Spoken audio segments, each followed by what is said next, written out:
Hai teman-teman, assalamualaikum warahmatullahi wabarakatuh. Nah teman-teman, kali ini aku mau ajakin kalian buat ngebahas keladi yang satu ini, kenapa bisa serimbun ini dan juga kenapa bisa sebagus ini ya teman-teman. Ada dua jenis keladi yang rimbun yang bakalan aku bahas kali ini buat teman-teman, dan juga bakalan aku share ke teman-teman gimana cara perawatannya, penempatannya, pemupukannya biar bisa serimbun dan sebagus ini ya teman-teman. Nah teman-teman, ini ada satu lagi yang juga rimbun banget, ini aku mau tunjukin ke teman-teman ya.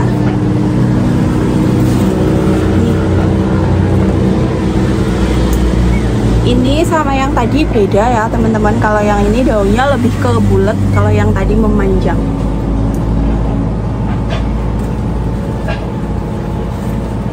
Nih. Nah setelah puas memandang, sekarang waktunya buat aku ngasih tahu ke teman-teman gimana cara perawatannya biar keladinya bisa jadi serimbun dan sebagus ini ya teman-teman.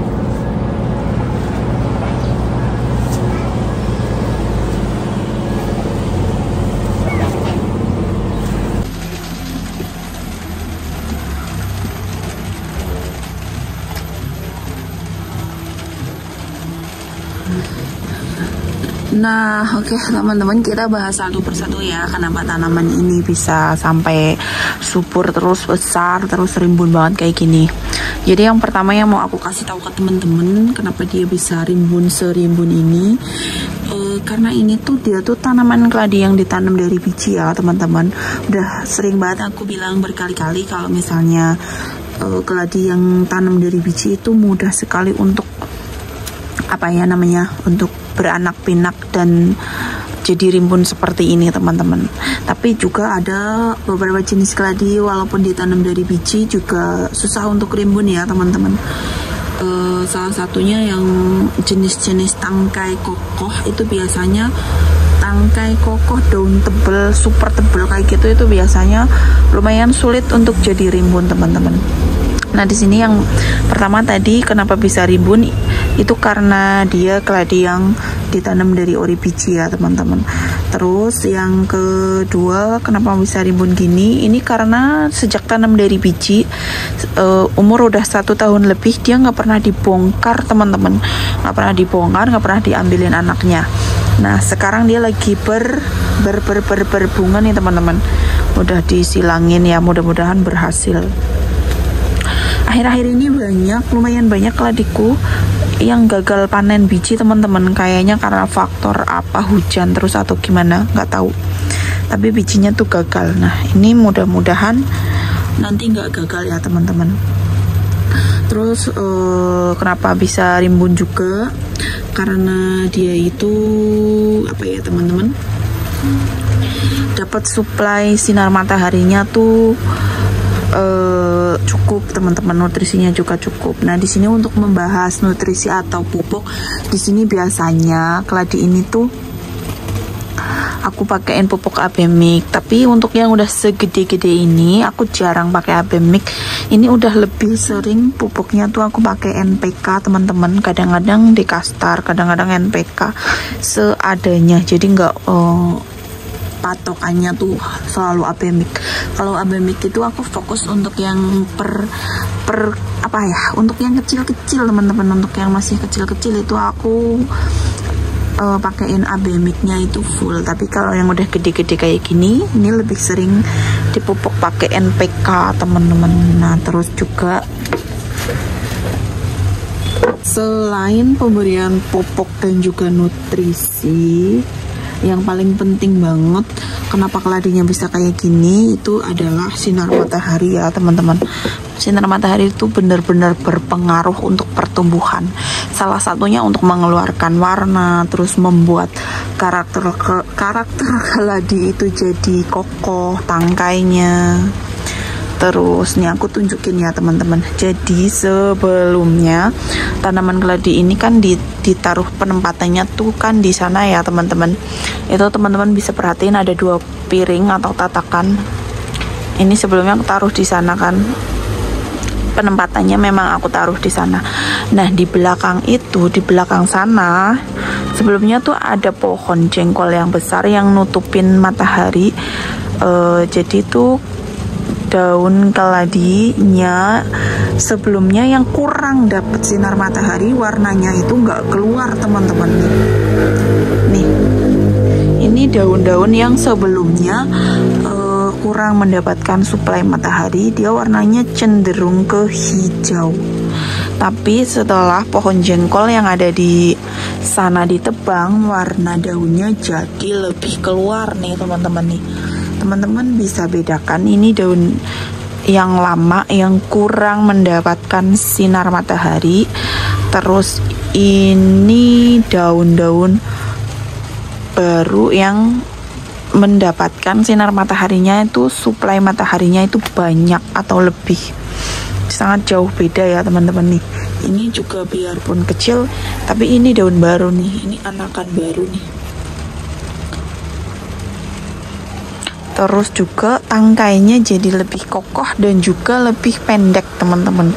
Keladi yang dapat simat cukup, simat itu artinya sinar matahari ya teman-teman.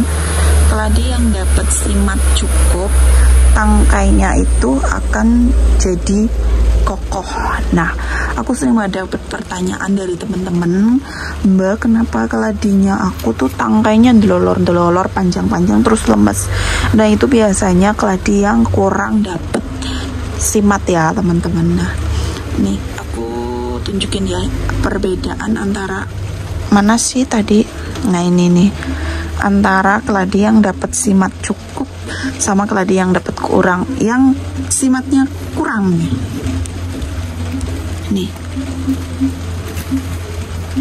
Tangkainya tuh beda teman-teman nih.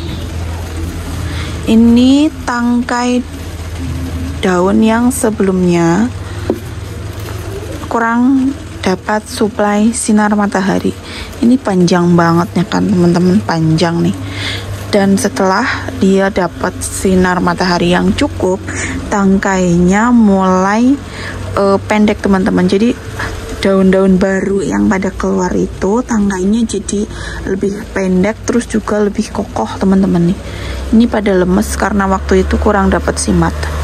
Ini yang daun-daun baru setelah si pohon jengkol ditebang ya teman-teman. Daun-daun baru yang keluar setelah pohon jengkolnya ditebang, tangkainya jadi agak lumayan pendek, terus juga kokoh banget. Nah, kayak terus teman-teman perhatiin juga ya, ini keladi udah super besar banget, tapi aku di sini masih pakein pot yang kecil loh teman-teman. Nih, teman-teman perhatiin, ini keladi udah segede ini potnya masih di ukuran 17 cm teman-teman. Ini belum masuk ke pot ukuran 20. Ini masih di pot ukuran 7 cm ya. Ini 17 maksudnya.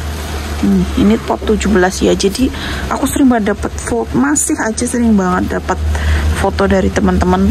Teman-teman pakein keladi yang masih seuprit kecil, potnya gede banget nih. Teman-teman bisa lihat ya, ini ada tulisan pot 17. Ini 17 cm ya, ukuran sudah sebesar ini, tapi masih di pot ukuran 17 cm. Itu nggak apa-apa, karena memang tanaman keladi lebih suka pot yang kecil. Walaupun potnya kecil, yang penting nutrisinya itu cukup. Dia akan subur teman-teman, daripada teman-teman kasih pot yang besar, kelebihan nutrisi itu malah nggak bagus. Kita contoh sederhananya aja ya teman-teman, kita manusia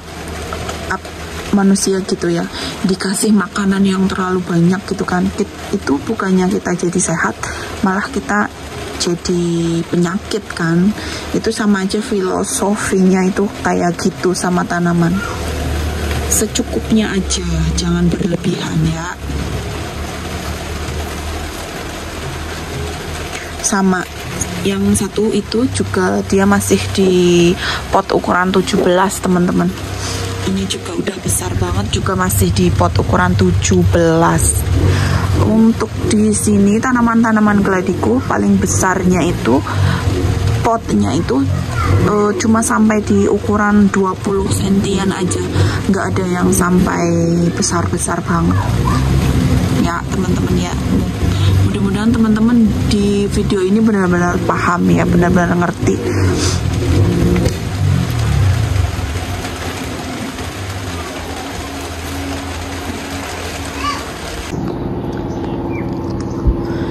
Nah, jadi maksud aku teman-teman, sebelumnya di sini tuh ada pohon jengkol yang gede banget, terus tuh nutupin area greenhouse-nya aku. Makanya geladinya kurang dapat sinar matahari. Nah, setelah di pohon jengkolnya itu ditebang, mataharinya kan jadi masuk banyak banget tuh. Nah, geladiku jadi pada keluar warnanya, coraknya nih. Makanya aku selalu bilang sinar matahari itu penting banget buat tanaman keladi. Salah satunya buat munculin warna, biar warnanya itu pada keluar, terus juga biar stang atau tangkainya itu nggak delolor-delolor teman-teman. Kalau di tanaman hias itu ini tuh namanya stang ya, atau tangkai, tapi kita biasa sebutnya tuh stang. Ini stangnya juga yang dulu kurang dapat sinar tuh stangnya juga lemes nih. Tapi yang dapat sinar mataharinya lebih atau banyak, mereka tuh jadi kokoh-kokoh banget stangkainya. Daunnya juga lebih tebel, terus juga kaku, terus juga warnanya keluar. Ya, jadi buat temen-temen yang mau beli tanaman gladi, usahain dulu area teman-teman itu punya sinar matahari ya. Kalau misalnya sinar mataharinya kurang, itu nanti bisa juga membuat tanaman keladi teman-teman tuh jadi kurang subur teman-teman.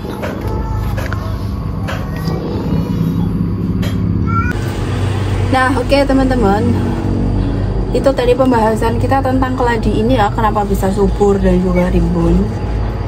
Jadi buat teman-teman yang kemarin beli tanaman keladi yang tanam dari biji atau ori biji, teman-teman tungguin aja, nanti juga lama-lama bisa bagus, bisa rimbun-rimbun kayak gini ya teman-teman.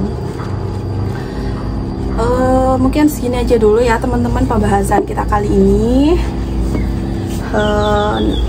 Lain kali teman-teman mau minta aku buat bikinin video apa lagi, teman-teman request aja, tulis di kolom komentar, nanti insya Allah kalau aku sempet aku bikinin. Oke teman-teman, sekian dulu video kali ini. Terima kasih sudah menonton. Jangan lupa like, komen, dan juga subscribe. Wassalamualaikum warahmatullahi wabarakatuh.